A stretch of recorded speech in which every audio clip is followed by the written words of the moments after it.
નમસ્કાર મિત્રો, યોજના અને માહિતી યુટ્યુબ ચેનલ ઉપર આપનું સ્વાગત છે. મિત્રો, આજે સ્ક્રીન ઉપર જોતા જ આપને ખ્યાલ આવી ગયો હશે કે આજે આપણે કયા વિષય ઉપર ચર્ચા કરવાના છીએ.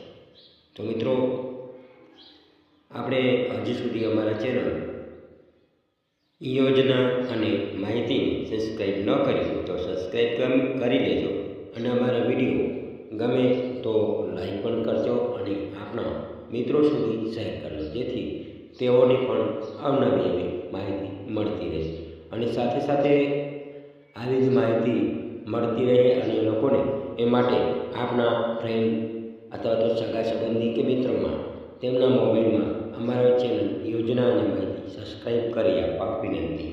તો ચાલો મિત્રો, આગળ વધીએ. આગળની માહિતી માટે શું છે આગળની માહિતી તે આપણે જોઈએ.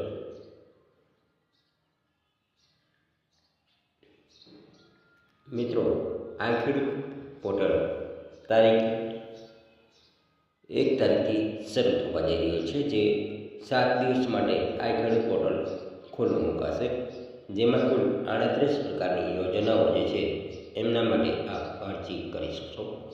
જેમાં 38 પ્રકારની યોજનાઓમાંથી આપણે કઈ યોજનાઓનો લાભ ખેડૂતો આ 7 દિવસ દરમિયાન લઈ શકશે તેમની આપણે માહિતી મેળવીએ. તો ચાલો શરૂ કરીએ આગળની આ માહિતી.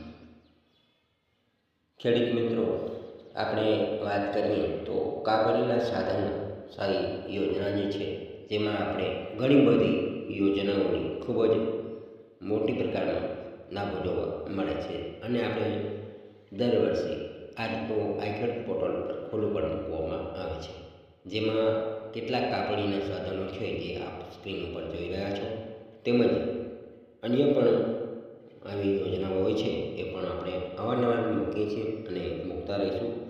મિત્રો, હવે વાત કરીએ તો ડ્રેગન ફ્રૂટની આપણે ખેતી કરતા હોઈએ તો તેમના માટેની પણ હાલ સહાય તારીખ 1થી શરૂ થઈ જશે.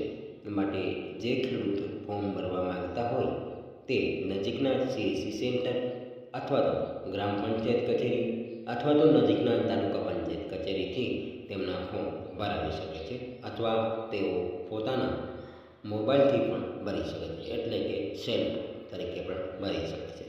તો મિત્રો, ત્યારબાદ વાત કરીએ તો બાગાયત વિભાગના પાકા મંડપ માટે સરકારે 80,000 સુધીની રૂપિયાની સબસિડી સુધી વેલાવાળા શાકભાજી માટે સહાય આપે છે. જેમ કે આપણે મિત્રો વેલાવાળા શાકભાજી માટે તેમની થાંભલીઓ ફોડી અને જારી ઉપર કે થાંભલી ઉપર આપણે એમના વેલા ચડાવતા હોઈએ, જેમ સ્ક્રીન ઉપર જોઈ રહ્યા છો તેમ એવા વેલાવાળા શાકભાજી માટે પણ સરકાર સહાય આપી રહી છે. હવે વાત કરીએ મિત્રો તો કેળાની ખેતી જે કરવા માંગતા હોય અને કેળાના રોપવા પણ સરકાર હાલ આપી રહી છે. એમના માટે પણ ઓનલાઈન અરજી તારીખ 1થી તારીખ 7 સુધી ચાલુ રહેશે. તો વહેલી તકે ફોર્મ ભરાવી દેવું અથવા તો આપણા નજીકના સેન્ટર એટલે કે ગ્રામ પંચાયત ઓફિસે અરજી કરી દેવી ગ્રામીણમાં રહેતા હોય તો, અથવા તો નજીકના CSC સેન્ટર કે તાલુકા પંચાયત કચેરીનો સંપર્ક કરવાનો રહેશે, અથવા અમારો પણ સંપર્ક કરી શકો છો. મિત્રો, ત્યારબાદ મિની ટ્રેક્ટર અને રોટાવેટર, કલ્ટિવેટર જેવી અનેક સબસિડી 90% સબસિડી જેમાં મળી શકે છે. મિની ટ્રેક્ટર જે છે, ત્યારબાદ રોટાવેટર, કલ્ટિવેટર, ઓનલી જેવા આપણે ખેડૂતોના સાધનો માટે જે છે એમાં પણ આપણે સહાય મળી શકે છે. ત્યારબાદ વાત કરીએ મિત્રો, કેટલાક ખેડૂતો આપણે ખારેકનો પણ વ્યવસાય જોરદારમાં કરી રહ્યા છે. જેમ કે ઘણી જગ્યાએ આપણા ગુજરાતની અંદર ખારેકની ખેતી મોટા પ્રકારમાં થવા જઈ રહી છે, એમાં પણ સરકાર આપણે સબસિડી આપી રહી છે. ત્યારબાદ વાત કરીએ મિત્રો તો સરકારની આ યોજના નાળિયેરની ખેતી માટેની પણ હાલ શરૂ છે, જે તારીખ 1થી પણ શરૂ થવાના છે.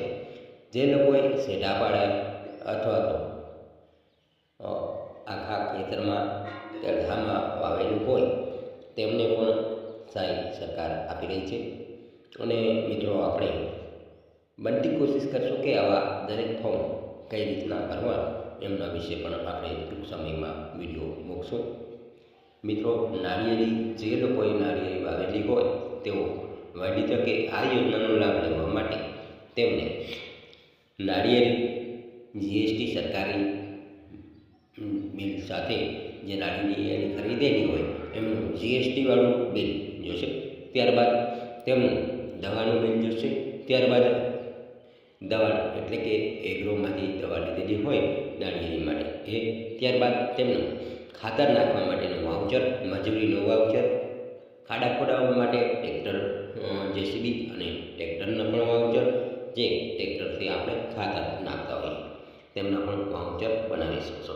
અને ત્યારબાદ એ અરજી આપની સાથે પ્રિન્ટ જોડી અને આપણા બાગાયત વિભાગ ખાતામાં આપવાના રહે છે. ત્યારબાદ બાગાયત નિરીક્ષણ કરીને આપને સહાય મંજૂર કરી આપશે. ત્યારબાદ વાત કરીએ મિત્રો તો ખેડૂતોને ફટાફટ લાખોપતિ બનાવે તેવી ખેતી એટલે કે અંકે એક ઝાડ પર 100 કિલો ઉપજો થાય એવી ખેતી એટલે કે પપૈયાની ખેતી. પપૈયાની ખેતી ખૂબ જ મોટા પ્રકારમાં આપણા ગુજરાતમાં થઈ રહી છે. એમ દ્વારકાના બાજુમાં આવેલ એક કોરડા ગામે પણ 2 વર્ષ પહેલાં મેં આમની ખેતી જોયેલી હતી, જેમાં ખૂબ જ મોટી પ્રકારમાં પપૈયાનું ઉત્પાદન લીધેલું છે એ ખેડૂતે. એ ખેડૂત સાથે પણ બનતી કોશિશ કરશું કે આપણે ચર્ચા કરશું. અને આવા અન્ય કોઈ ખેડૂતો હોય જે સારી ઉપજો લીધી હોય અને એમનો વિડીયો બનાવવા માંગતા હોય તો તેઓ પણ અમારો સંપર્ક કરે. ત્યારબાદ વાત કરીએ મિત્રો તો કેટલાક ખેતરનો સાધન સહાયો છે જેમાં આપણે ખેડૂતોને વારંવાર જરૂરત પડતી એવી એક સાધન સહાય એ છે બેટરી પંપ સહાય. જેમાં બેટરી પંપ સહાય યોજનામાં ખેડૂતોને પંપ ખરીદવા માટે રૂપિયા 10,000 સુધીની નાણાકીય સહાય મળે છે. એટલે કે મિત્રો આપણે આ બેટરી પંપ જે છે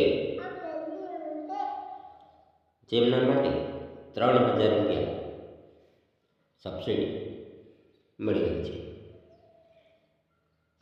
અથવા તો મિત્રો આપણે વાત કરીએ તો તેમાંથી આપણે 5,000 જેવી રકમ ભરવાની હોય છે. ત્યારબાદ આપણે સબસિડી પરત મળે છે. ત્યારબાદ મિત્રો સરગવાની ખેતી કરવા માટેની પણ સહાય સરકાર આપી રહી છે. ત્યારબાદ વાત કરીએ મિત્રો તો આપ અમારા વોટ્સઅપ માધ્યમથી અથવા તો કોલ માધ્યમથી આપ અમારો સંપર્ક કરી અને આ અરજી કરવા માગતા હો તો આપ અરજી કરી શકો છો. અથવા આપ આપણા મોબાઈલમાંથી જાતે કરી શકો છો અથવા નજીકના CSC સેન્ટર પરથી આપ અમારા આ સ્ક્રીન પર બતાવી રહેલ વોટ્સઅપ નંબર ઉપર ખેડૂત લક્ષ્ય યોજના અથવા તો અન્ય યોજનાઓ છે તેમજ સરકારી માહિતી છે, તમામ માહિતી મેળવવા માટે પણ સંપર્ક કરી શકો છો. અને આપણે કોઈપણ પ્રકારના ફોર્મ ભરવું હોય તો આ નંબર પર સંપર્ક કરીને આપ અમારો સંપર્ક કરીને કામ કરી શકો છો.